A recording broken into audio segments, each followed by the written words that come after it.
Bismillahirrahmanirrahim. Today's topic of discussion is clinical scenario of clinical bacteriology. आज हम clinical bacteriology को और simplify कर देंगे। यहाँ पे बहुत सारे सिनेरियोज हैं।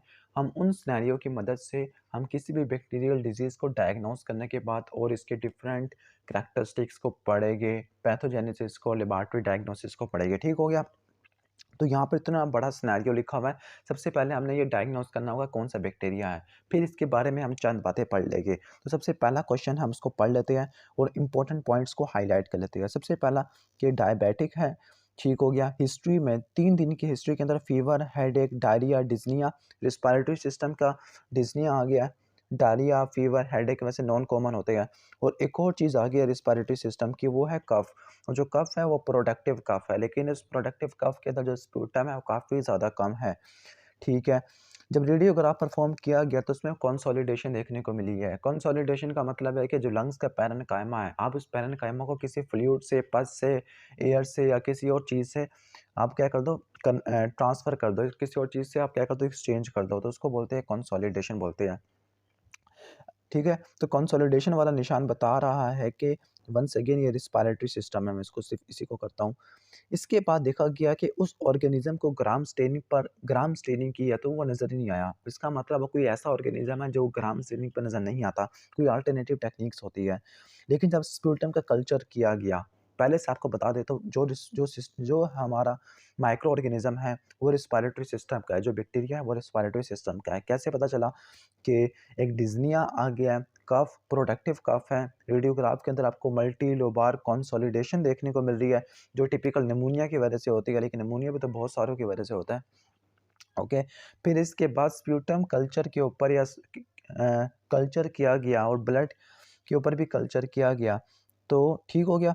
और कल्चर करने के लिए जो उसको न्यूट्रिएंट मीडियम दिया गया वो है चारकोल यीस्ट आगर। तो चारकोल यीस्ट आगर किसके लिए स्पेसिफिक होता है? चारकोल यीस्ट आगर स्पेसिफिक होता है लियोजेनिला निमोफिला के लिए। ठीक हो गया। यहाँ तक और हम स्पेसिफाई हो गए। सबसे पहले हमें रिस्पायरेटरी सिस्टम का पता चला। रिस्पायरेटरी सिस्टम के अंदर मजीद 3 आ जाते हैं, आपको पता है HBLA, वैसे 4 आ जाते हैं। H से क्या होता है? हीमोफिलस इन्फ्लुएंजा होता है। B से बॉर्डिटेरा पर्ट्यूसिस होता है। L से ल्यूजिनिला निमोफिला होता है और A से काइंटोबैक्टर होता है, HBLA होता है।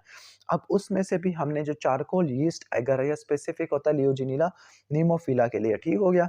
कुछ एगर के बारे में बता देता हूँ। जो एगर होती है ये न्यूट्रिएंट मीडियम प्रोवाइड करती है। ठीक हो गया। बैक्टीरिया की आइसोलेटेड कॉलोनीज प्रोड्यूस कराने में इंपॉर्टेंट रोल अदा करती है। जो जो कुछ बैक्टीरिया के लिए स्पेसिफिक एगर होती है, for example charcoal yeast agar होती है, इसके अंदर आयरन और सिस्टीन की कंसंट्रेशन काफ़ी ज़्यादा होती है और ये स्पेसिफिक होती है ल्यूजिनिला निमोफिला के लिए, जबकि बॉर्डेड गैंग्यू वाली बॉर्डेटिला पर्ट्यूसिस के लिए स्पेसिफिक होती है। ओके, हम बात कर रहे थे इस सिनेरियो की। तो ये सारा सिनेरियो लीड कर रहा है लीजियोनिला निमोफिला की तरफ। इस सिनेरियो का असल डायग्नोसिस क्या होगा? ल्यूजिना निमोफिला। ठीक हो गया। ल्यूजिनिला निमोफिला क्या चीज़ है? Legionella pneumophila is a gram negative rods और ये रिस्पायरेटरी ट्रैक से बिलोंग करता है। तो ये ल्यूजिनिला निमोफिला, तो मैं इसको निमोफिला बोलूँगा। ठीक हो गया। तो ये निमोनिया काज़ करवाता है दोनों पॉपुलेशन के अंदर, चाहे वो कम्युनिटी एक्वायर्ड हो, चाहे वो हॉस्पिटल एक्वायर्ड हो, दोनों के अंदर ये निमोनिया करवा देता है। और कहते हैं कि जो लीजियोनिला है, जो इन्फेक्शन करवाता है उसको बोलते हैं लीजियोनीलोसिस। ये असल में एटिपिकल निमोनिया। एटिपिकल निमोनिया ऐसा निमोनिया होता है जब उसका कॉजेटिव एजेंट आप उसको कल्चर ना कर सके, आइसोलेटेड कल्चर ना कर सके। ठीक हो गया। या फिर उसकी क्लिनिकल पिक्चर्स टिपिकल न्यूमोकोकस से रिजेंबल ना करे, क्योंकि जो सबसे पहले जो निमोनिया कॉज करने वाला एजेंट था वो न्यूमोकोकस था, स्ट्रेप्टोकोकस निमोनिया ही था।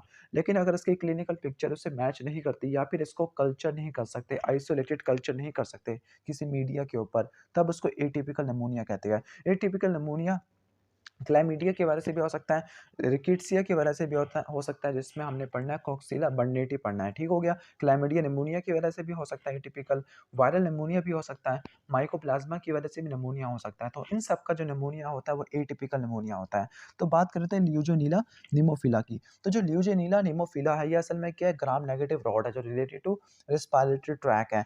ठीक हो गया। लेकिन ये थोड़ा बहुत स्टेन ले लेता है, किसके साथ? ग्राम स्टेनिंग के साथ। लेकिन कहते हैं कि जो उसकी जो एब्जॉर्बेंस पावर होती है स्टेन्स की वो काफ़ी ज़्यादा कम होती है। दैट इज़ वाई आपको जो काउंटर स्टेन है उसका टाइम बढ़ाना पड़ता है। जो काउंटर स्टेन कौन सी होती है, सेकेंडरी डाई होती है, उसका नाम है सैफरानीन, ठीक है। सैफरानीन की जो एक्सपोजर टाइम को बढ़ाना पड़ता है, ठीक हो गया।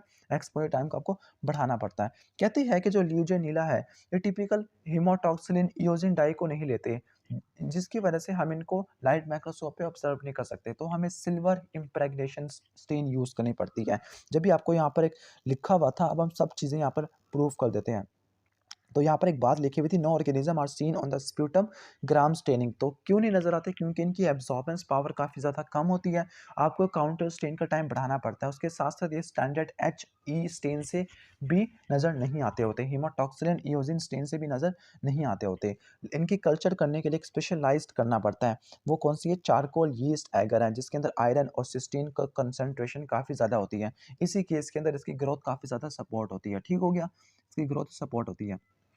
कहते हैं कि ल्यूजियोनीला निमोफिला की 16 सीरो ग्रुप्स होते हैं, जिसमें से जो सीरोटाइप 1 है ये सबसे ज़्यादा कॉमन होती है। सीरोटाइप 1 सबसे ज़्यादा कॉमन होती है, ठीक हो गया।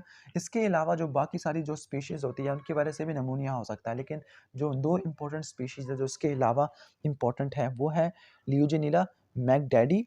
ल्यूजियोनीला मैकडैडी है और दूसरा है ल्यूजियोनीला बोजीमैनी। बोजीमैनी तो आपने एमबी से याद रखना है। मोजीमैनी है और दूसरा है मिकडैडी है।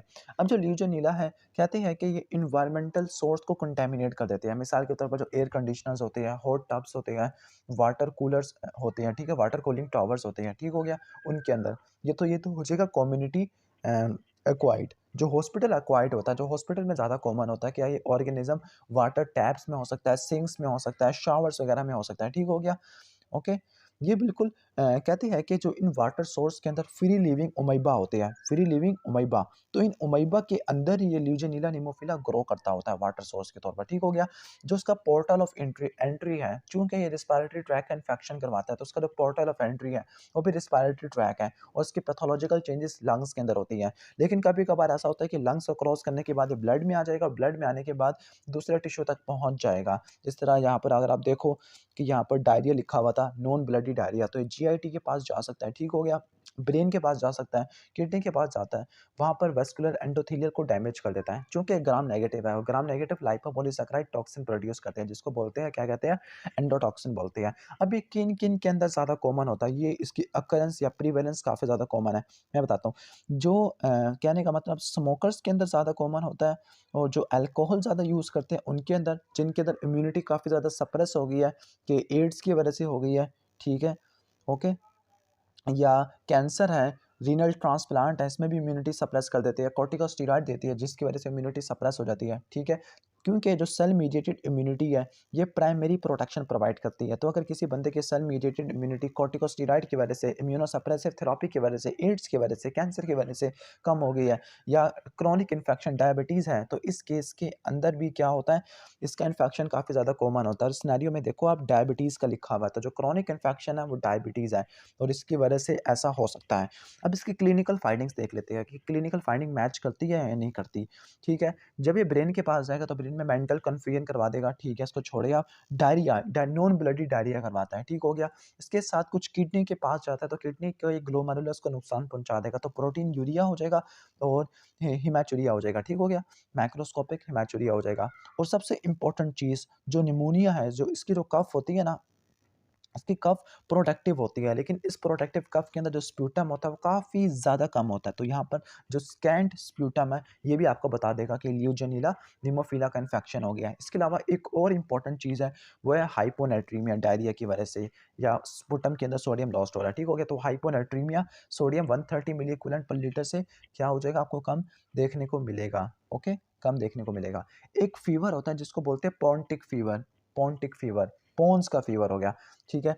तो ये असल में फ्लू लाइक फॉर्म होती है, ल्यूजियोनीला इन्फेक्शन की होती है। पॉन्टिक इसलिए बोलते हैं, अभी पॉन्स वाला नहीं है बल्कि एक शहर था, उसको हवाले से बोलते हैं। तो जो पॉन्टिक फीवर है वो भी किसकी वजह से होता है, पॉन्टिक फीवर, इसी ल्यूजेनिला हीमोफीलिया की वजह से होता है, ठीक हो गया।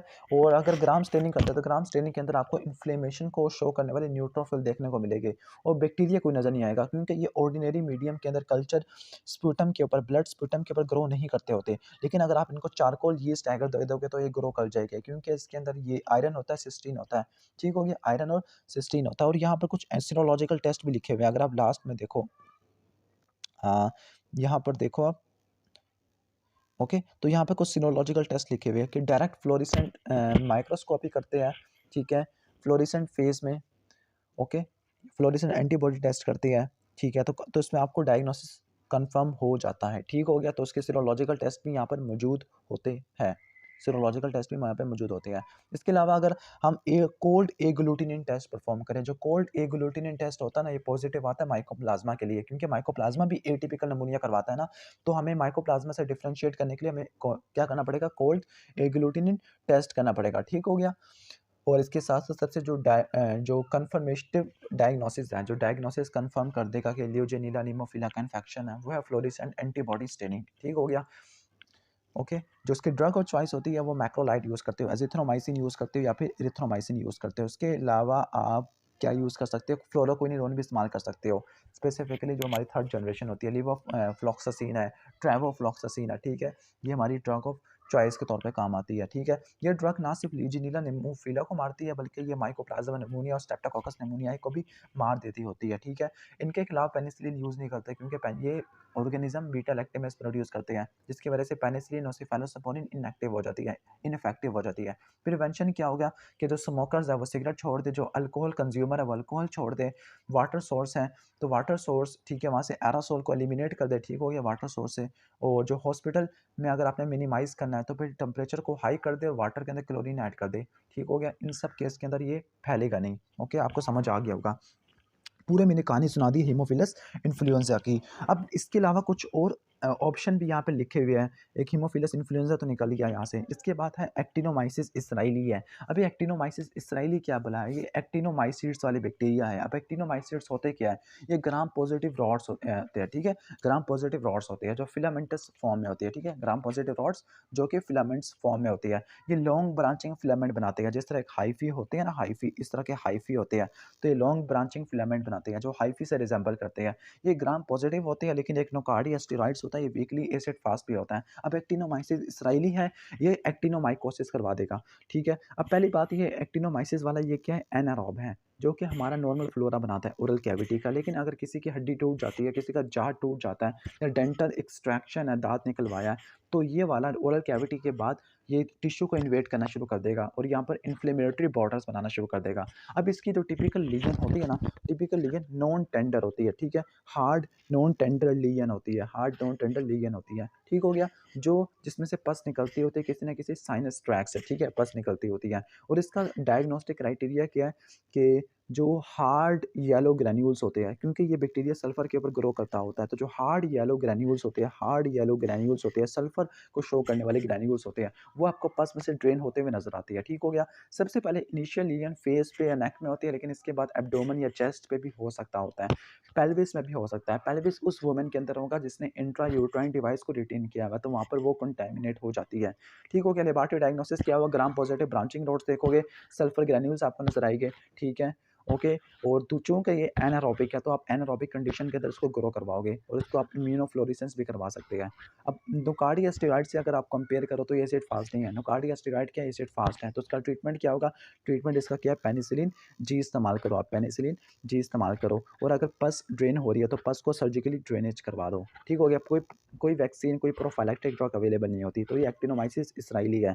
इसके साथ एक और भी है यहाँ पर, नोकार्डिया स्टेरॉइड्स है। नोकार्डिया स्टेरॉइड ये भी gram positive long filamentous bacteria है, ठीक है। नोकार्डिया स्टेरॉइड नोकार्डियोसिस करवाता है, ठीक हो गया। एक्टिनोमाइकोसिस के अंदर आपको क्या देखने को मिलता है, हार्ड नॉन टेंडर स्वेलिंग देखने को मिलती है, जो उसमें से पस निकल रही होती है, ठीक है।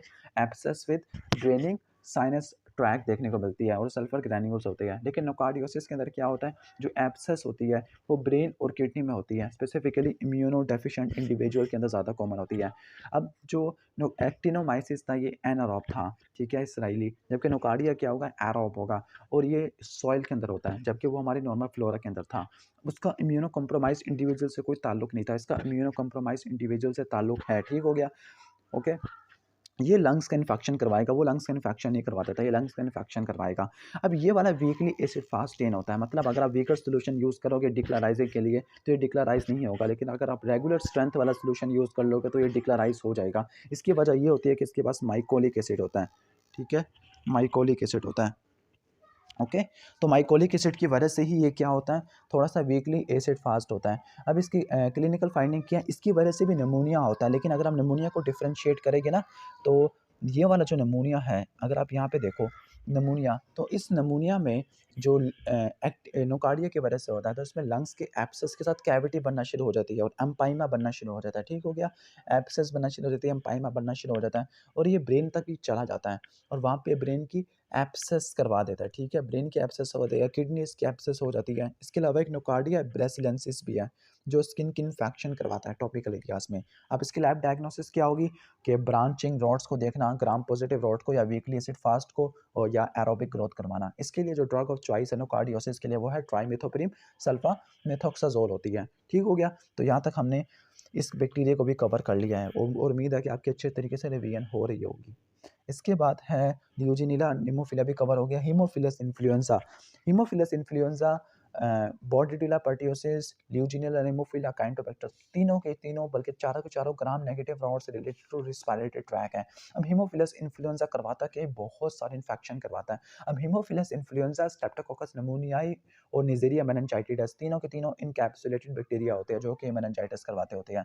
तो ये बच्चों के अंदर तो मेनिनजाइटिस करवाता है, ठीक हो गया, लेकिन जब से कॉन्जुगेट वैक्सीन यूज़ करना शुरू की है, कॉन्जुगेट वैक्सीन का क्या मतलब है, इसमें कुछ सी और बैक्टीरिया के अगेंस्ट भी वैक्सीन होती है, ठीक है, कॉन्जुगेट। अब इसमें जो वैक्सीन होती है ना, वो डिप्थेरियाइड टॉक्सिन के साथ कॉन्जुगेटेड होती है, ठीक है, डिप्थेरियाइड के साथ, यानी वो डिप्थीरिया को मारने के लिए भी इस्तेमाल होती है और हीमोफिलस इन्फ्लुएंजा। तो बच्चों के अंदर मेनिनजाइटिस लेकिन वो खत्म हो चुका है।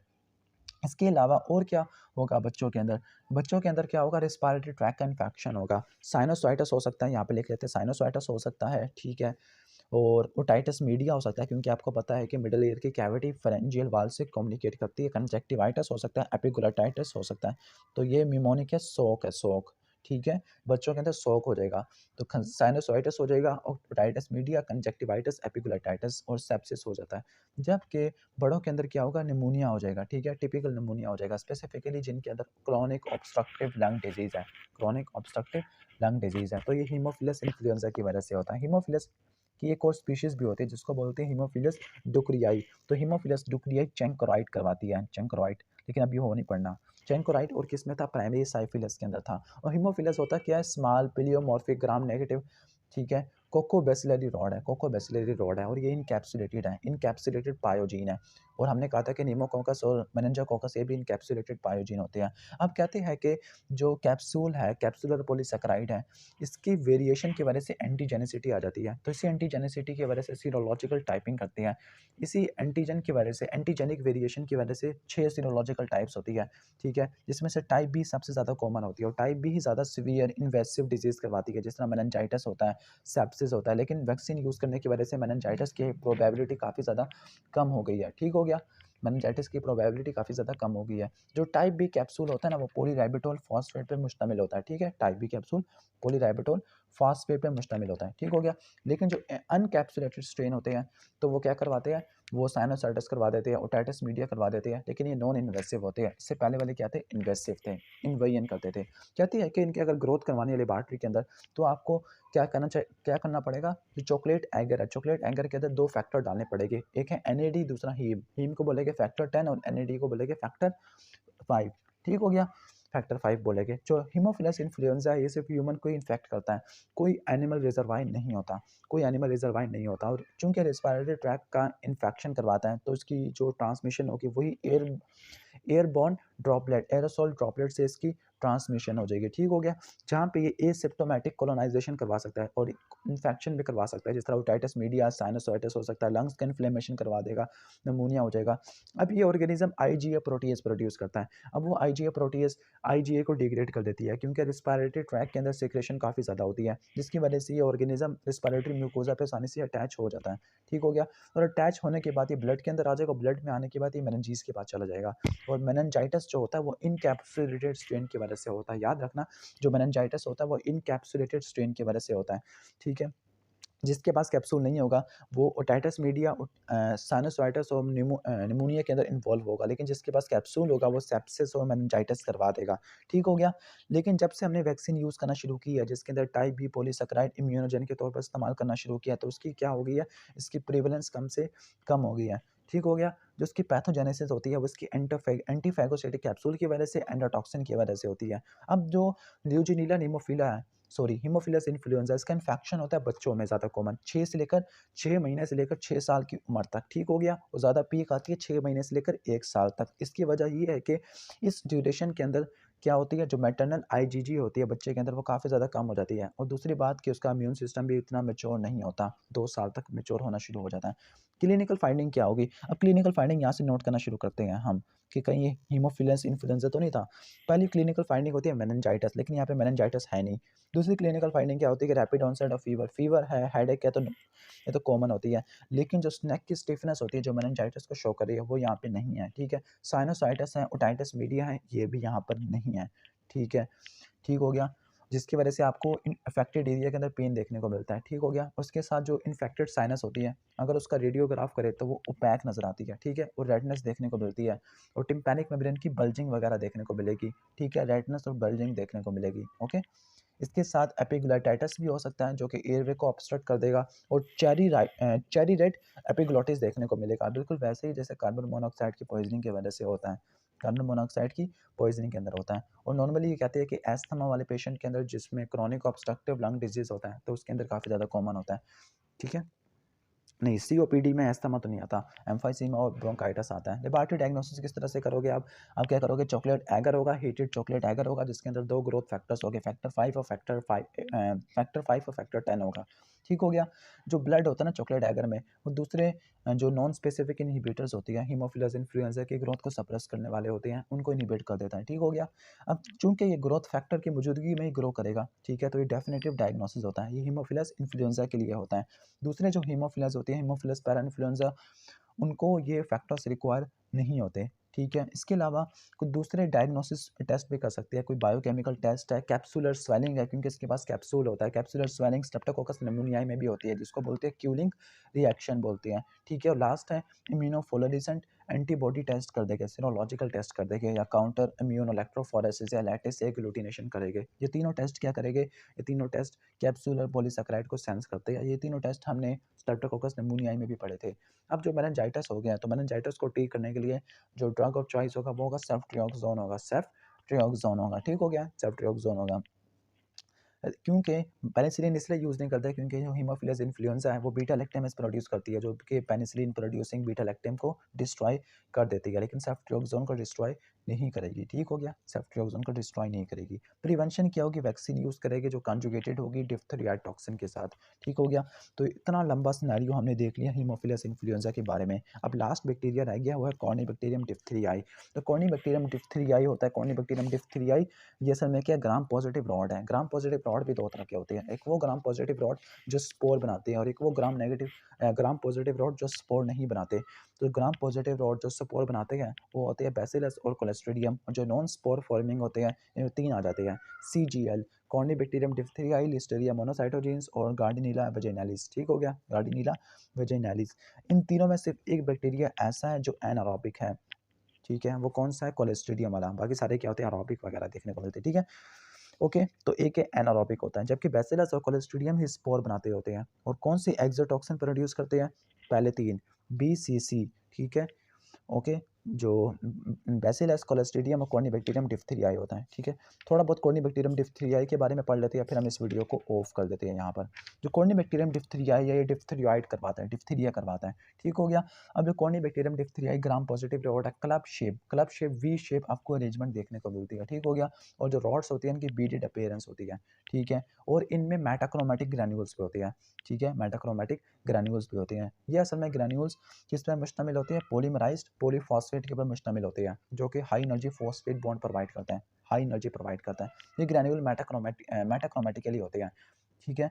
कि नॉर्मली ये ग्रैन्यूल रेड स्टेन होते हैं, बाकी सारा पूरा का पूरा सेल ब्लू स्टेन होता है। नॉर्मली ह्यूमन नेचुरल होस्ट होते हैं, ठीक है, ह्यूमन नेचुरल होस्ट होते हैं। और ये अपर रिस्पायरेटरी ट्रैक को ऑक्यूपाई करते हैं, ये भी अपर रिस्पायरेटरी ट्रैक को, सारे के सारे अपर रिस्पायरेटरी ट्रैक वाले आ रहे हैं, ठीक है। उसकी ट्रांसमिशन भी एयर ड्रॉपलेट से होती है। अब इसका ये एक्सोटॉक्सिन भी प्रोड्यूस करेगा, एंडोटॉक्सिन भी प्रोड्यूस, एंडोटॉक्सिन कोई नहीं होगा, एक्सोटॉक्सिन होगा, ठीक है। जो एक्सोटॉक्सिन होता है, वो जो डिप्थीरियाइड टॉक्सिन होता है, वो क्या करता है, एडीपी राइबोसाइलेशन कर देता है, एलोंगेशन फैक्टर के, एलोंगेशन फैक्टर 2 की एडीपी राइबोसाइलेशन होती है, तब वो इनहिबिट हो जाता है, तब वो प्रोटीन सिंथेसिस को इनहिबिट कर देगा, ठीक हो गया।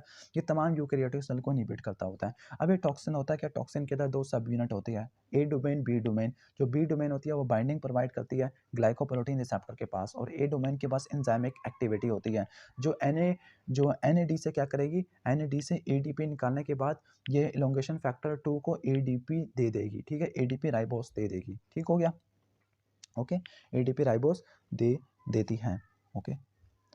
आगे देख लेते हैं कि जो डीएनए होता है जिसने डिप्थीरिया टॉक्सिन को कोड करना है, ये असल में टेम्परेट फेज से आता है, जिसको बोलते हैं बीटा फेज आता है, बीटा फेज आता है। कहते हैं कि जो लाइसोजेनिक फेज होता है ना, तो जो डीएनए होता है इस वायरस का, वो बैक्टीरियल क्रोमोसोम में इंटीग्रेट हो जाता है और इस टॉक्सिन की सिंथेसिस हो जाती है। अगर जिन कॉर्निबैक्टीरियम डिप्थीरियाई के अंदर लाइसोजेनी नहीं होगी, तब वो एक्सोटॉक्सिन प्रोड्यूस नहीं करेंगे, और जो एक्सोटॉक्सिन प्रोड्यूस नहीं करेगा तो वो नॉन पैथोजेनिक होगा।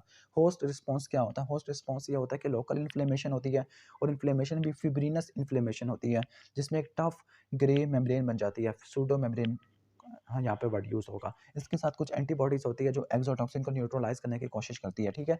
और इसकी एंट्री को मिनिमाइज़ कर देती है, ठीक है? जो इम्यून स्टेटस होता है किसी भी बंदे का, तो वो एक टेस्ट से चेक किया जाता है जिसका नाम है शेक्स टेस्ट, ठीक है? शेक्स टेस्ट। अब ये टेस्ट होता है क्या, इस टेस्ट में क्या करते हैं कि हम टॉक्सिन 0.1 ml का टॉक्सिन डालते हैं। अगर पेशेंट के अंदर एंटी-टॉक्सिन यानी एंटीबॉडीज़ नहीं है, तो टॉक्सिन इन्फ्लेमेशन करवा देगा, लेकिन 4 से लेकर 7 दिन के बाद देखने को मिलेगा। लेकिन अगर इन्फ्लेमेशन नहीं होती, तो उसका मतलब एंटी-टॉक्सिन मौजूद है और पेशेंट इम्यून है। तो इस टेस्ट का नाम है शेक्स टेस्ट, शेक्स टेस्ट, ठीक हो गया, शेक्स टेस्ट होता है, ठीक हो गया। अब क्लिनिकल फाइंडिंग्स क्या होती है, थिक ग्रे एडजेसेंट मेम्ब्रेन देखने को मिलती है, सूडो मेम्ब्रेन देखने को मिलती है, टॉन्सिल्स के ऊपर, थ्रोट के ऊपर देखने को मिलती है। Pseudo membranes colitis clostridium difficile की वजह से हो जाता है, ठीक हो गया। ओके, और इसकी वजह से क्या होगा, सर्विकल लिम्फेडिनोपैथी होगा, सोर थ्रोट हो सकता है। ये मेम्ब्रेन लैरिंग्स में एक्सटेंड कर सकती है, जहाँ पर ये ऑब्स्ट्रक्शन करवा देती है कि मायोकार्डिटिस हो सकता है, जिसकी वजह से एरिथमिया हो जाएगा, सर्कुलेटरी कोलैप्स हो सकता है, नर्व को डैमेज कर सकती है, पैरालिसिस करवा सकती है, स्पेसिफिकली क्रेनियल नर्व।